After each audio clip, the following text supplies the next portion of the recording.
Hey guys, welcome to Brief Recap. Today, I am going to explain an American science fiction movie called Teleios. Spoilers ahead. Watch out and take care.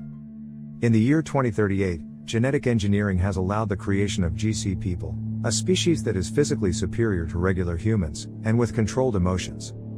Over a decade later, a crew of GCs is sent to Saturn's moon Titan aboard the ship Teleios, to investigate what happened to the Atromitos expedition, which was sent to mine a mineral compound that can help save Earth's polluted atmosphere. Little do they realize, that what they are about to discover may threaten to destroy themselves and the whole of humanity. In space, while the rescue crew is working on a mission, they are sent a welcome message from Earth by Nordum. He tells them that he trusts them that they will recover cargo, and he will send live transmissions after their arrival. During their conversation, they hear the system saying, detected elevated levels of methane gas. Then, Commander Lyndon asks the other crew member, Iris Duncan, to close the gap quickly. Then he asks Emma Anderson to access the ship's mainframe, but she says that there is no response. Meanwhile, Chris Zimmer, who is another crew member, says that the Atromitos are 10 times their mass. And they have to engage immediately, otherwise, it would cause them trouble. After some time, when they increase the kill thrusters, Chris says that they have become clear now. Just then, Nordum from the Earth calls them again, and says that since the last transmission, 3 months have passed and he hears nothing from Atromitos, and that they conclude that all of the crew is dead. Then, he tells them to recover the cargo and they are counting on them as this mission is very important.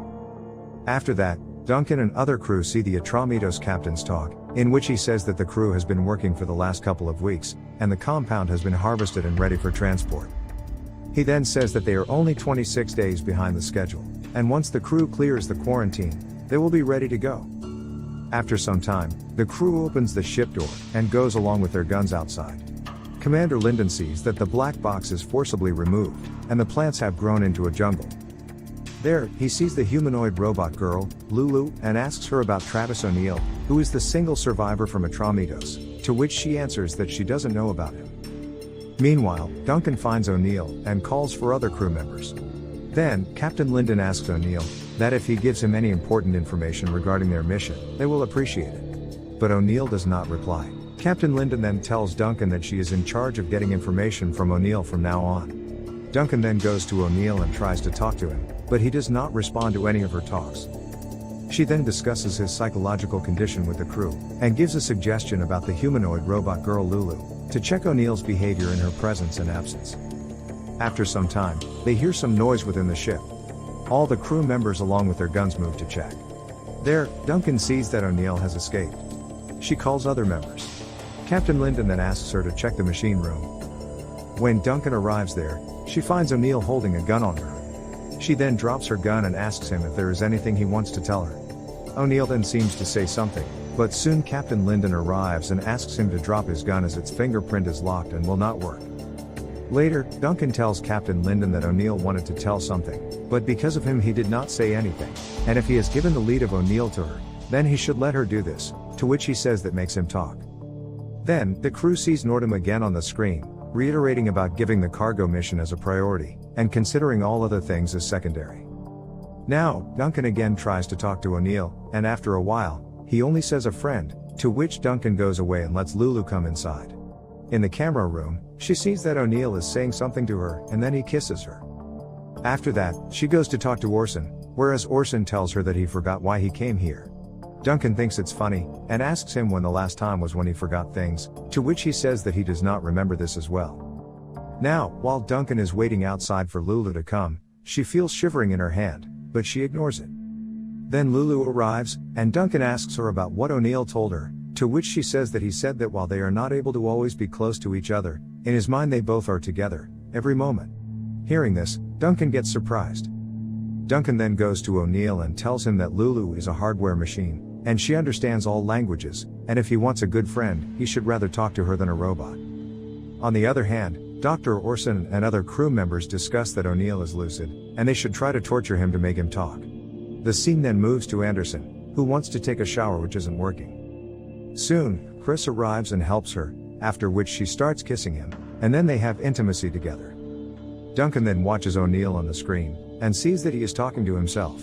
She then asks the system to detect language, which says that it's Russian. Suddenly, a disturbance occurs inside the ship, and all the doors stop working, and shows system error.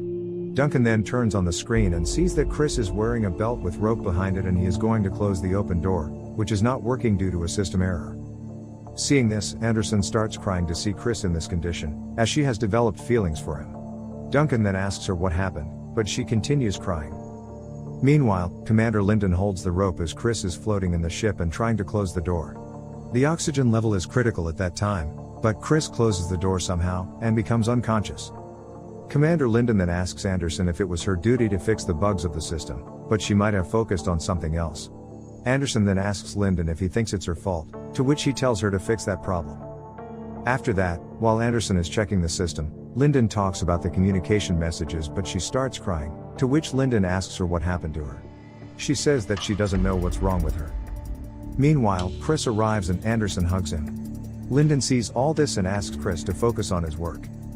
Now, when Lyndon asks Duncan if she got any information from O'Neill, to which she says that nothing was a coincidence from the start, and the ship was never in any real danger. It was purposely put close to Titan's atmosphere, shortly before they arrived. Hearing this, Lyndon asks her for what purpose all of this happened. Duncan replies that it is O'Neill's narrative, but Lyndon says that he is muttering nonsense all the time. Duncan then shows him the screen, and tells that the crew had a dispute about cargo that led to warring factions later, and that they weren't told all this about cargo before. Duncan then tells him that earlier when O'Neill was putting a gun on him, he was not aiming for her, but the panel behind her, which has a water filtration system. She then says that the compound badly reacts with water. After hearing this, Lyndon says that this information does not tell anything much about O'Neill, and that she should only focus on what she came for. Now, Duncan goes to O'Neill and asks him about the cargo, but he doesn't respond. Then, Dr. Orson and Lulu arrive, and Orson asks Lulu to put her hand on the table, after which he cuts her hand. They notice O'Neill's behavior, who becomes angry to see Lulu in this condition. Then Orson throws Lulu away, attacks her back with a hammer, and takes her circuit out. Seeing this, O'Neill starts crying, and tells them to stop. At that moment, Orson asks him about the tracking code, to which he responds with the tracking information. Duncan asks him about the compound, and he says that he will tell everything but needs a bit of time. On the other hand, Lyndon asks Chris to go with him on a Titan mission. Now, after some time, Duncan again goes to O'Neill and asks him to tell her all the information about cargo and the mineral compound. O'Neill tells her that they didn't know that when the compound makes contact with water, it could cause lethal effects, as one drop of the compound in their water system made all the water poisonous, which caused the death of the crew. He then says that they tried to contact Nordum from Earth, and he said that the compound was not what they thought it was. Nordum gave them a solution that there is a water filtration system in the ship which is Glencrest patent protected and can help eliminate the compound. Duncan then asks O'Neill how he could be the only survivor, to which he says that after Nordum gave them the solution, two sides emerged, and those who wanted to stop that compound from reaching the Earth were killed by the other group. In order to save himself, he then killed the other group. Now, on the other hand, Anderson again communicates with Nordum from Earth. He says that they inserted a tracking system in the DNA of all the crew, which is now manipulated, causing the crew members to lose control of their emotions, and soon they all will lose their minds. Hearing this, Anderson starts crying. Orson then says that they all are showing signs of losing emotions, and they should replace their blood with O'Neill's blood, to get rid of this problem. Then Duncan asks O'Neill about how many bottles of blood each of them needs, to which he says 2. She then says that it will kill O'Neill, as he will become short of blood, but later they all agree. While Orson is with O'Neill to take out his blood, Anderson tells the other crew members that she thinks that Orson wants to kill them all, and she reads some literature quote, after which Duncan realizes that it was not O'Neill who killed the other members in Atramitos, but it was Lulu. Then, they all run with their guns to kill Lulu and O'Neill. While Chris and Anderson are working on the system, Anderson confesses her love for Chris before she gets killed. Now, Lulu first kills Orson, and then she gets into a fight with Chris, finishing him as well. In the meantime, Duncan shoots Lulu from behind, and she ends up dead. Lyndon then grabs O'Neill and tries to kill him, but surprisingly Duncan kills Lyndon with the injection. She then tells O'Neill that she tried to control her emotions from the very start, due to which the DNA mutation did not affect her. O'Neill asks her why she did not kill him, to which she says that it is because he did not reprogram Lulu. She then asks O'Neill to go back to Earth and live his life, after which O'Neill commands the system, which says that it will take 2 years and 339 days to reach it. The movie ends with Duncan having tears in her eyes, commanding the system to move with the highest speed.